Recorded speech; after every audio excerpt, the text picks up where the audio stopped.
Good evening everyone. मैं दिनेश गजबी हमारे YouTube channel DNA democratic national analysis पर आपका स्वागत करता हूं। आज की यह क्लास संख्या पद्धति पर आधारित है। इसके पूर्व एक क्लास हो चुकी है। जिन्होंने उस क्लास को नहीं देखा, पहले प्लेलिस्ट में जाकर वो क्लास देख ले। क्योंकि हमारी यह क्लास है बेसिक से स्टार्ट है, इसलिए अभी हम जीरो लेवल के प्रश्नों को ही समाहित करते हुए चलेंगे और आगे तक कठिन से कठिन आने वाले प्रश्नों को भी हल करना सीखेंगे। तो पिछली क्लास में हमने संख्या और अंकों के निर्माण को समझ लिया था। आज समझते हैं हम कि 3 अंकों की संख्याएं किस प्रकार निर्मित होती है। 3 अंकों की संख्याओं का निर्माण।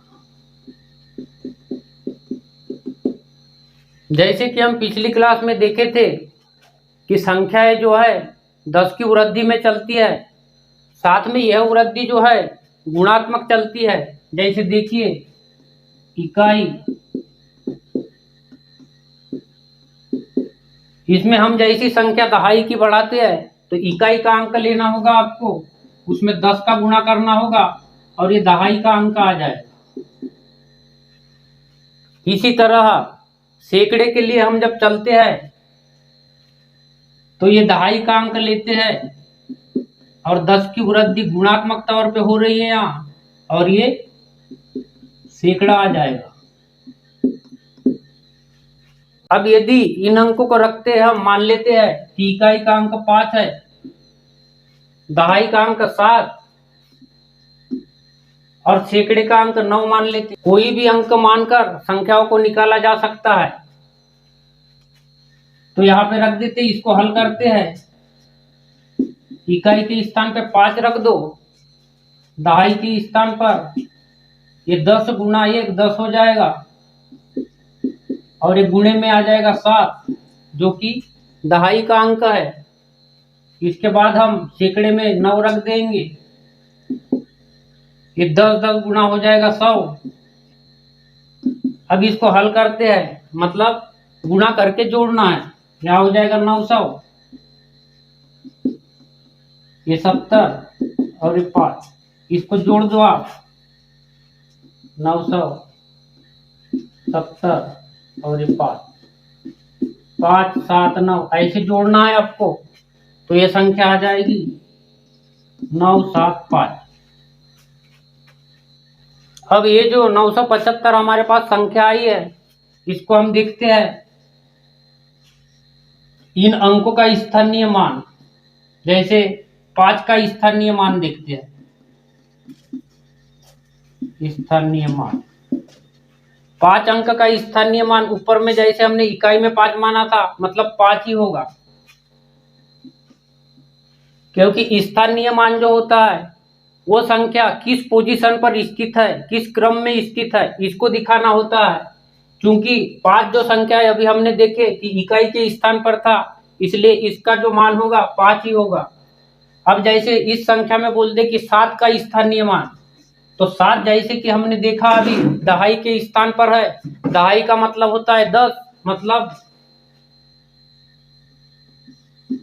7 का स्थानीय मान।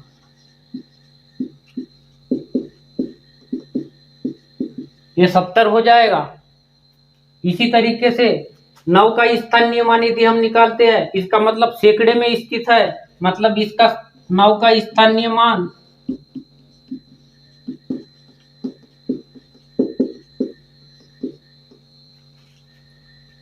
ये 900 हो जाएगा।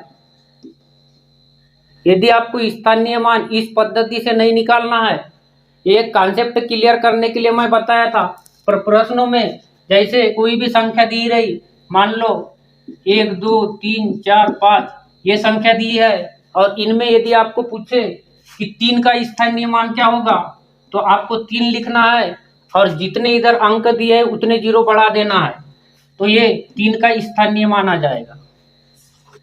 अंकीय मान इसी को जातीय मान भी बोला जाता है और वास्तविक मान भी इसी को बोलते हैं।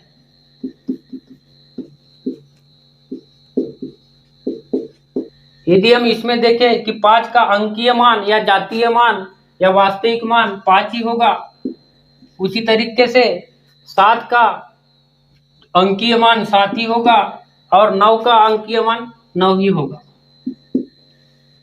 प्रश्न नंबर पहला लेते हैं हम। इसमें बोला है 1 2 3 4 5 6 2 3 में दो के बीच स्थानीय मानों का अंतर निकालना है। यहाँ पर जो दिया है 2, मतलब ये 2 से मतलब है और ये 2 जो है ये संख्या है, इसलिए इस 2 का और इस 2 का हमको स्थानीय मान निकालना है और उनमें जो अंतर है वो निकालना है। मतलब इस 2 का जो स्थानीय मान आएगा इस 2 के स्थानीय मान से घटा देंगे। पहले का हल देखो, इसका स्थानीय मान क्या हो जाएगा, सबसे पहले 2 लिख लो और जितने अंक दिए हैं उतने 0 लगा लो। 1 2 3 4 5 6, मतलब 2 के बाद 6 0, 3 4 5 6। अब इस 2 का स्थानीय मान निकालेंगे, इस 2 को लिख देंगे और उसके बाद में एक अंक है तो 1 0 लगेगा, मतलब ये आ जाएगा 20। अब अंतर की बात बोला है तो घटा देंगे इसको, यहाँ 0 आ जाएगा, यहाँ 8 होगा, यहाँ पे 9 9 9 और ये हो जाएगा 9 और ये। इस तरीके से इसका आंसर आ जाएगा। सेकंड प्रश्न को देखते हैं। यहाँ दिया है 0.01234 में 3 का स्थानीय मान क्या होगा। यहाँ पर देखो दशमलव है, मतलब इसका स्थानीय मान होगा 0.3 का स्थानीय मान, इधर में जितने डिजिट होंगे उतने 0 लगा देंगे। 0 0 0, उसके बाद 3 लिख देंगे। इसको भिन्न में परिवर्तित कर देंगे। यदि एग्जाम में इतना मान दिया है तो ठीक है और भिन्न में मान दिया है तो इसको भिन्न में कन्वर्ट कर देंगे। इसके लिए 3 लिख दोगे और दशमलव का 1 लेना है आपको और इधर जितने डिजिट है उतने 0 लगा देना है। 4 है मतलब 4 0 लगा देना है। 3 4, ये आपका आंसर हो जाएगा। अब तीसरे क्वेश्चन की ओर चलते हैं। यहाँ बोला है इतनी संख्याओं में स्थानीय मानों का योग ज्ञात कीजिए। ये 5 का स्थानीय मान बोला होगा, यहाँ 5 लिख दोगे। 5 के स्थानीय मानों का योग निकालना। तो यहाँ 5 का स्थानीय मान देख लेते हैं हम। यहाँ से बन जाएगा 50, यहाँ से बनेगा 500, यहाँ से बन जाएगा 5000। अब योग की बात कर रहा है तो इसको जोड़ देना है। 0 5 5 5, ये आपका आंसर आ जाएगा। चौथे प्रश्न की ओर चलते हैं। चौथे प्रश्न में बोला है संख्या इतना दिया है, 5 के स्थानीय मान और अंकित मान का अंतर निकालना है। 5 का स्थानीय मान यहाँ हो जाएगा 5 और 1 2 3 0, स्थानीय मान हो जाएगा 5 लिख देंगे और इसके बाद 3 0 लगाना है। अब अंकित मान 5 का अंकित मान वही संख्या होती है तो मतलब 5 का 5 ही उतर जाएगा। और यहाँ बोला है अंतर, मतलब घटा देंगे, यहाँ 5 बच जाएगा, यहाँ 9 बचेगा, यहाँ 9 और यहाँ 4, ये इसका आंसर हो जाएगा। फिर पांचवा प्रश्न लेते हैं। 6/8 में 5 का और 6/25 में 4 के स्थानीय मानों का योग निकालना है। ये पांचवा प्रश्न लेते हैं। यहाँ पर ये भिन्न के रूप में दिया है, इसलिए इसको पहले तोड़ लेते हैं दशमलव रूप में। क्योंकि इसमें 8 से भाग नहीं जाएगा 6 में, तो दशमलव लगा देंगे हम और दशमलव का लगा लेंगे 0। 8 7 56 हो जाएगा। फिर बच जाएगा यहाँ 4, फिर 8 5 40, ये कैंसिल हो जाएगा। इस तरह से 6/8 का मान जो है, 6/8 का मान हमारे पास आ गया 0.75। इसी तरीके से 6/25 का मान निकाल लेते हैं, भाग दे देंगे 25 से 6 में, भाग नहीं जाएगा, 0 लगा दो, 2 बार में 50 आ जाएगा, यहाँ से घटेगा 10 आ जाएगा। अब यहाँ एक 0 बढ़ा दो, ये 100 हो जाएगा, 25 चौके 100 हो जाएगा। मतलब 6/25 का मान जो है ये 0.24 आ जाएगा। अब जैसे 6/8 में 5 का स्थानीय मान और 6/25 में 4 का स्थानीय मान, मतलब इसमें 5 का स्थानीय मान क्या हो जाएगा, 5 का स्थानीय मान निकाल लेते हैं यहाँ से, तो हम लिखेंगे 0 लगा देंगे, यहाँ एक अंक है तो, और 5 का 5, और इसका भी स्थानीय मान 4 का निकाल लेते हैं यहाँ से, 4 का स्थानीय मान, तो आ जाएगा 0.0 और 1 4। अब प्रश्न में बोला इनका योग, तो इनको जोड़ देंगे हम, इनको जोड़ दिए तो ये आ जाएगा 0.09। यदि आपकी परीक्षा में दशमलव में मान आ रहा है तो ठीक है, और नहीं आ रहा है तो इसको भिन्न में बदल देना। इसको भिन्न में बदल लेते हैं, 9 लिख देना है और दशमलव की 1 लेना है, और इधर जितने डिजिट होंगे उतने 0 लगा देना, ये आंसर आ जाएगा। अब हम सीखते हैं कि छोटी, बड़ी और कुल संख्याएं विभिन्न अंकों से कैसी निकाली जाती है, अर्थात विभिन्न अंकों की छोटी बड़ी संख्याओं से बनने वाले प्रश्नों को हल करने के कॉन्सेप्ट की ओर हम चलते हैं। छोटी, बड़ी और कुल संख्याएं, इन संख्याओं को हम संख्या रेखा पर समझते हैं।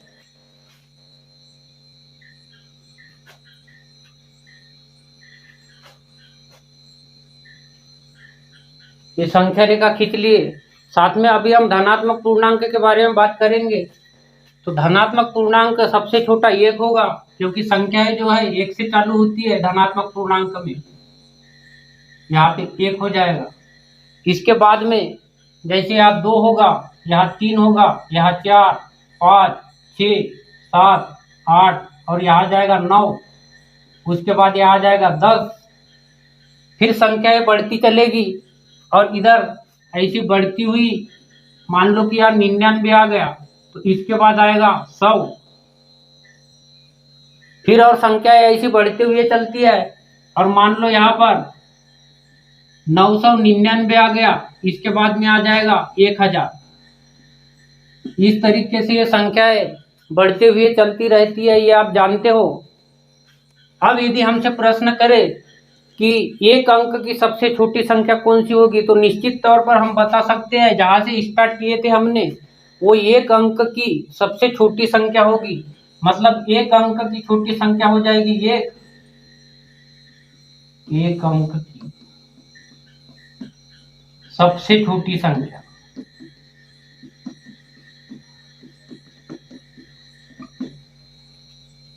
अब यदि हमको पूछे कि एक अंक की सबसे बड़ी संख्या कौन सी होगी, तो हम देख रहे हैं कि 9 के बाद 10 आता है। 9 जो है एक अंक में है और 10 में 2 अंक प्रयुक्त हुई है, इसलिए 9 जो है एक अंक की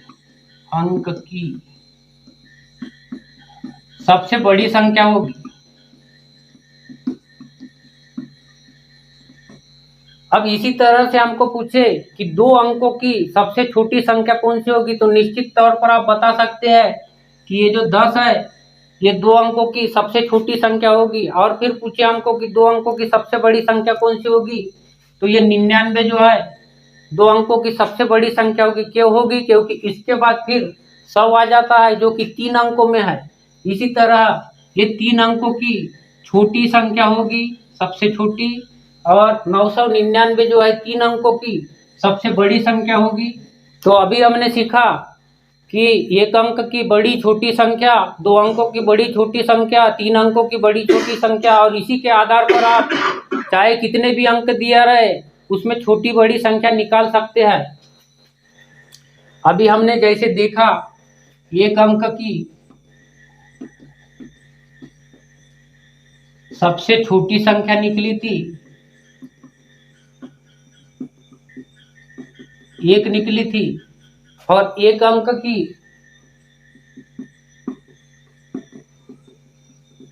सबसे बड़ी संख्या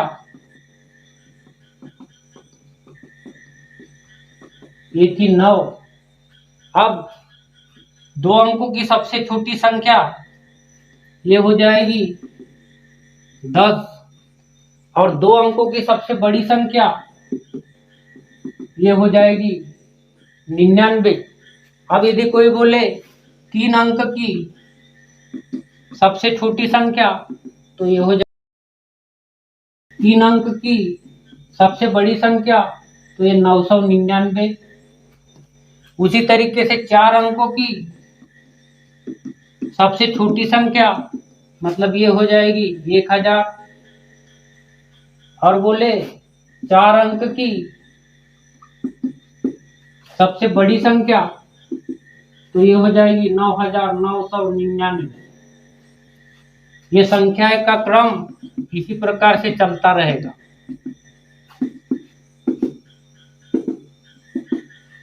ये बात आपको ध्यान रखना है।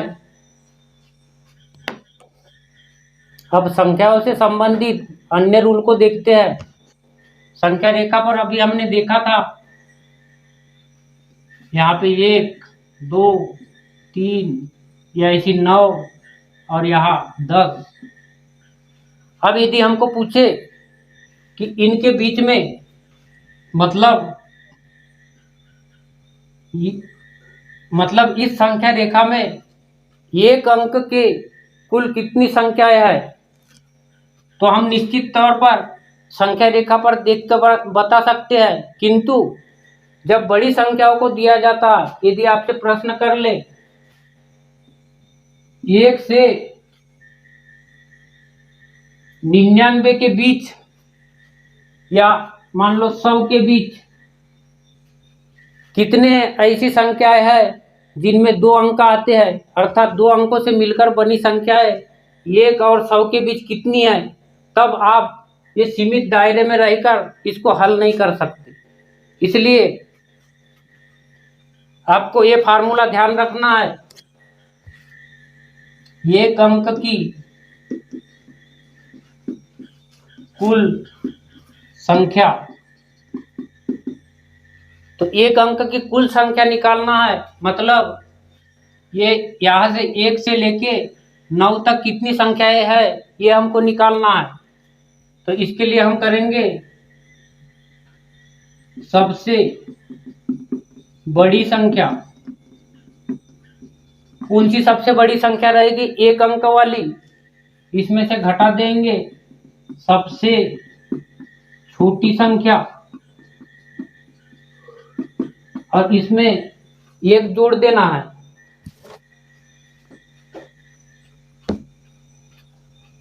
इस तरह एक अंक की सबसे बड़ी संख्या है 9, तो 9 रख देंगे यहाँ, फिर ऋण है, ऋण लगा दो। एक अंक की सबसे छोटी संख्या जो है 1 है, फिर सूत्र का धन 1 लगा दो।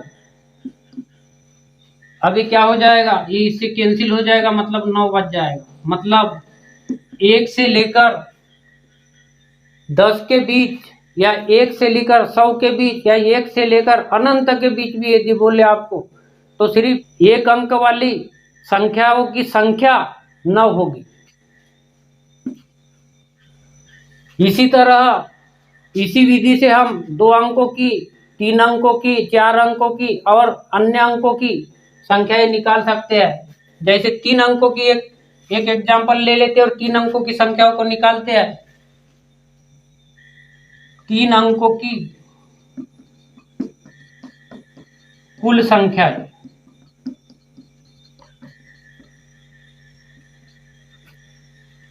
तो हम लिख देंगे 3 अंकों की 3 अंक की सबसे बड़ी संख्या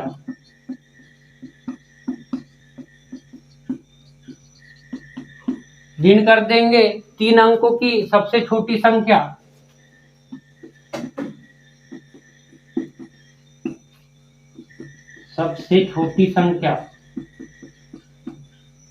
इसमें धन 1 कर दोगे।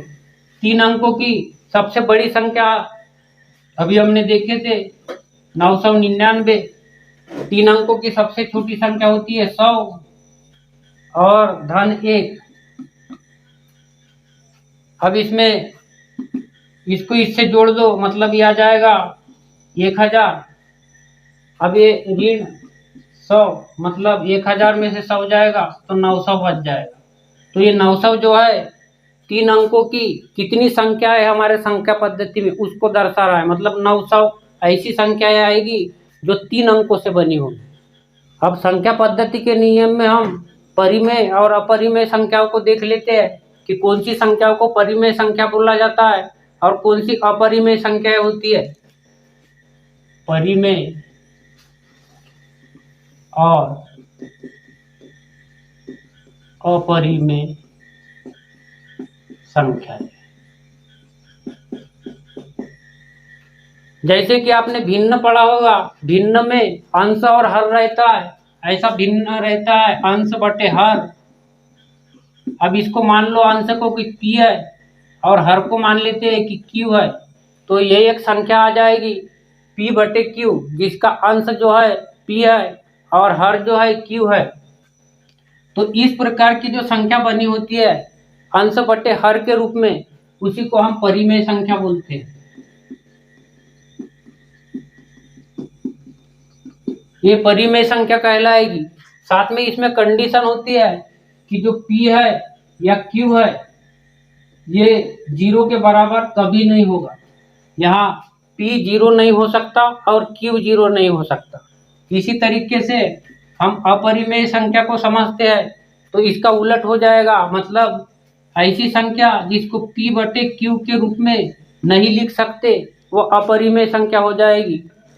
इन आधारों पर सवालों को लेते हैं और उन्हें समझते हैं। छठवां लेते हैं क्वेश्चन।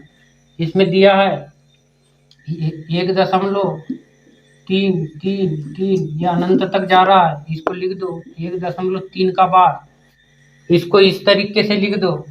एक पूर्णांक को ऐसा रखना है आपको और 3 जिस पर बार है यहाँ रखना है, और कितनी बार है 1 बार मतलब 9। यदि इसके आगे कोई अंक रहता तो 9 के बाद वो 0 लगा देते। अब इसको हल कर लेते हैं हम।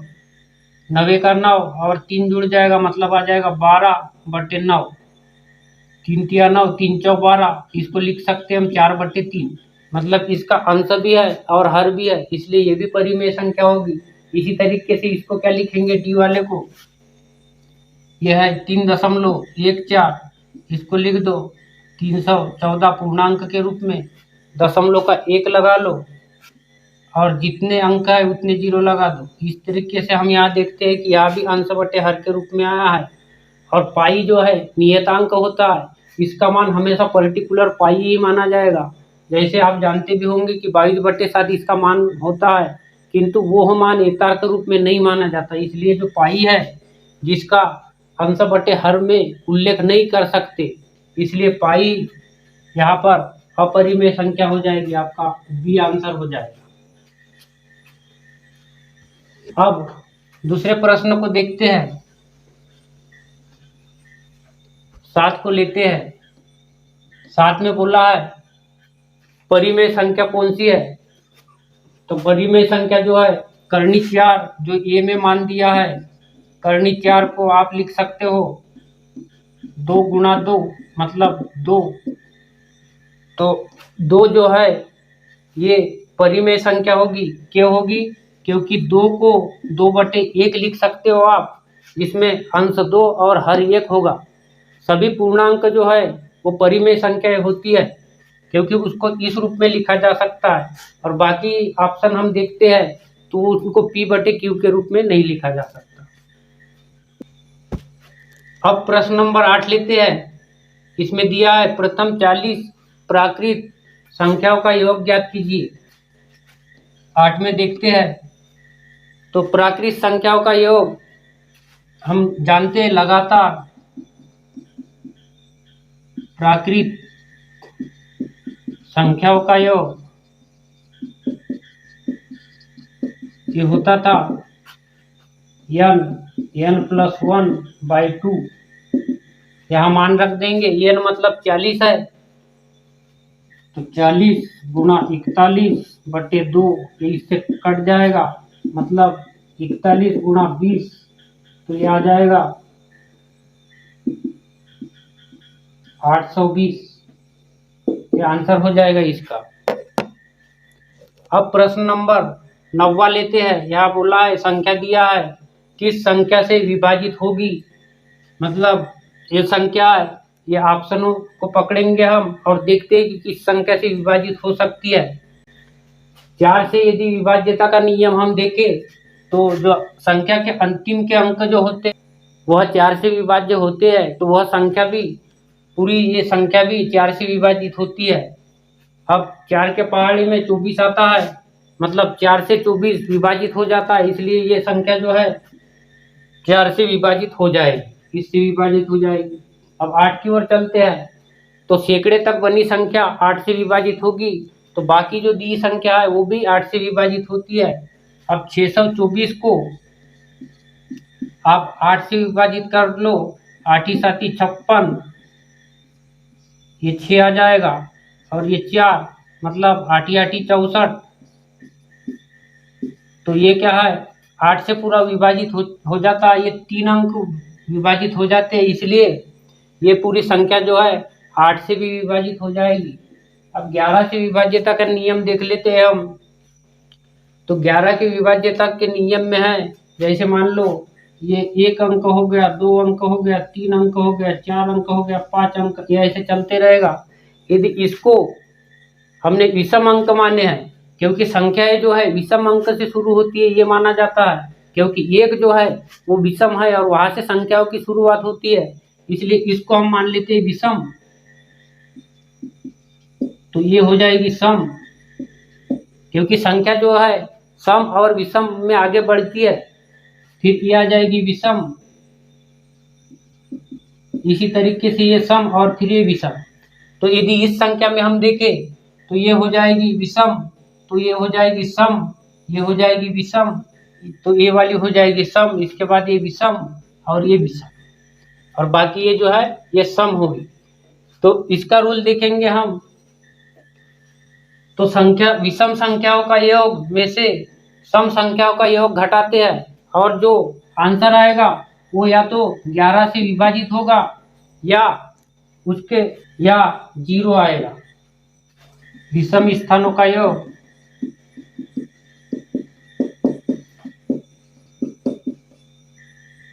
ऋण सम स्थानों का योग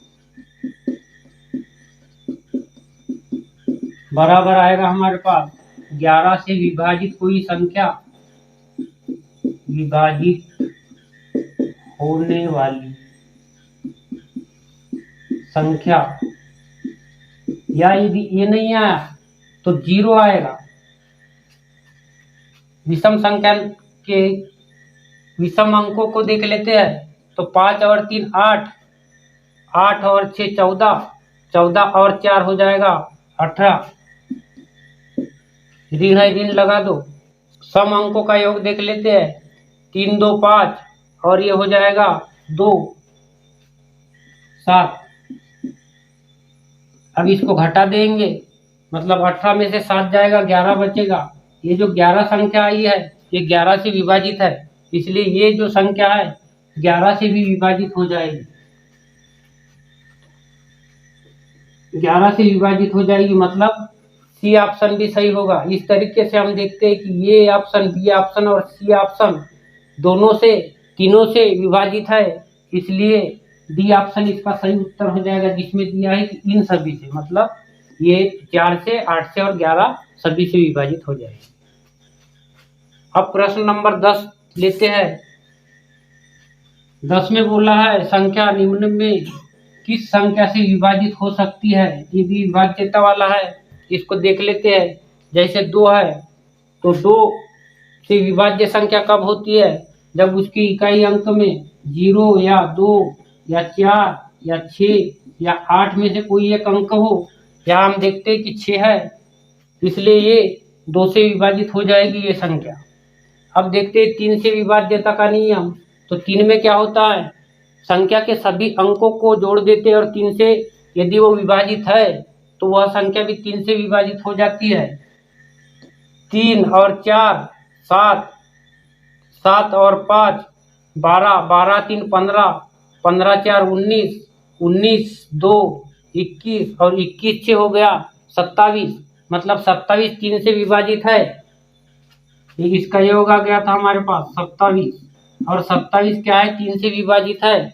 9 के विभाज्यता का नियम देखते हैं तो वो भी सेम ऐसा ही होता है। बाकी इसमें 3 से भी भाग देना होता था, इसमें 9 से भाग देंगे। तो ये 9 से भी कट रहा है, इसका मतलब 2 3 9 ये सभी से ये संख्या कट रही, इसलिए इसका भी आंसर जो है डी हो जाएगा, इन सभी से कटेगी।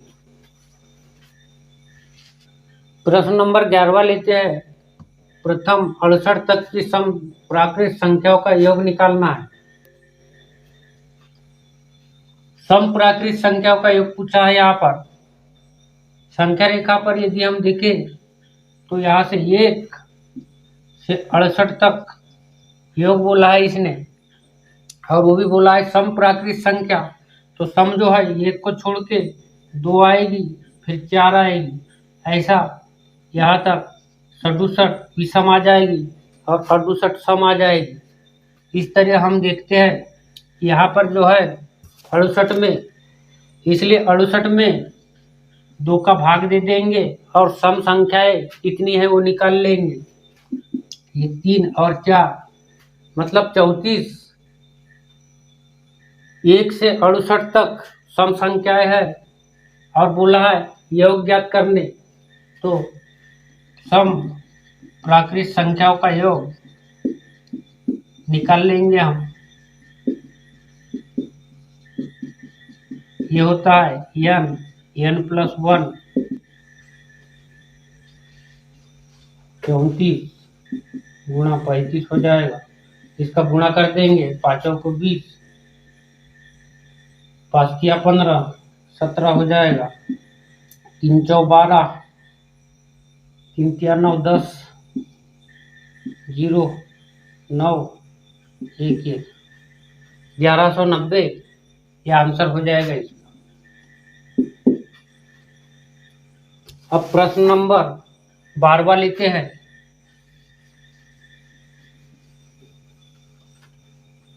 बारह में बोला है 4 अंकों की बड़ी से बड़ी और छोटी से छोटी संख्या का योग निकालना है। तो 4 अंकों की बड़ी से बड़ी संख्या कौन सी हो जाएगी, 12वां सवाल। बड़ी संख्या हो जाएगी 1 2 3 4, और छोटी से छोटी मतलब 1 2 3 ये हो जाएगी।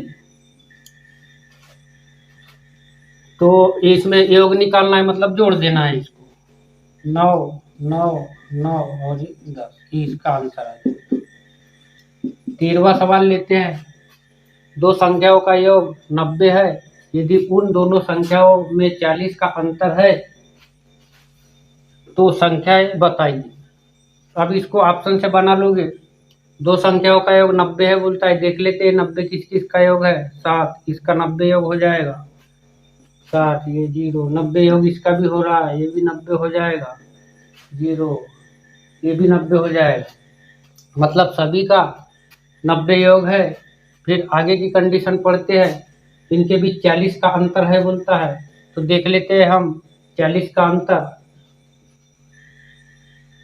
57 में से 33 घटा देते हैं, 57 33 ये आ जाएगा 4। मतलब यहाँ 0 नहीं आ रहा है तो ये भी नहीं होगा। इसमें 53 में से 37 घटा दोगे 13 में से आ जाएगा 6, मतलब इधर 0 नहीं आ रहा, ये भी नहीं होगी। अब इसको इसमें से घटा देते हैं, 20 में से 40 मतलब 10 आ जाएगा। या 40 अंतर बोल रहा है तो ये भी नहीं होगी। मतलब डी हो सकता है हमारा आंसर। 65 में से 25 घटा देते हैं, ये 0,4, मतलब ये डी जो है आंसर हो जाएगा। प्रश्न नंबर 15 लेते हैं। 2 अंकों वाली एक संख्या में इकाई स्थान का अंक दहाई स्थान के अंक से 2 अधिक है। यदि दोनों अंकों का योग 12 है तो संख्या ज्ञात करना है। इसको भी ऑप्शन विधि से बना लेंगे। क्या बोला है? 2 अंकों वाली एक संख्या, मतलब ये सभी 2 अंकों की संख्याएं दिया है।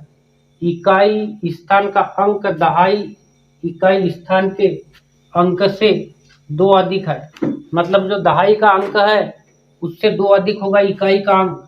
तो इकाई का अंक यहाँ 7 है और दहाई का अंक 5 है। यहाँ देखते हैं हम, तो इकाई अंक 2 अधिक है किससे? 5 से, इसलिए पहले ऑप्शन में आ जाएगा। अब बोल रहा है दूसरे कंडीशन को फॉलो करके देख लेते हैं। यदि दोनों अंकों का योग 12 है तो ये 5 और 7 12 होता है, इसलिए ये आंसर हो जाएगा इसका। अब प्रश्न नंबर 16 पे चलते हैं। निम्न में से कौन सा कथन असत्य है? असत्य कथन इसमें से छांटना है। या ए में दिया है ऋण एक सबसे बड़ी प्राकृत संख्या है।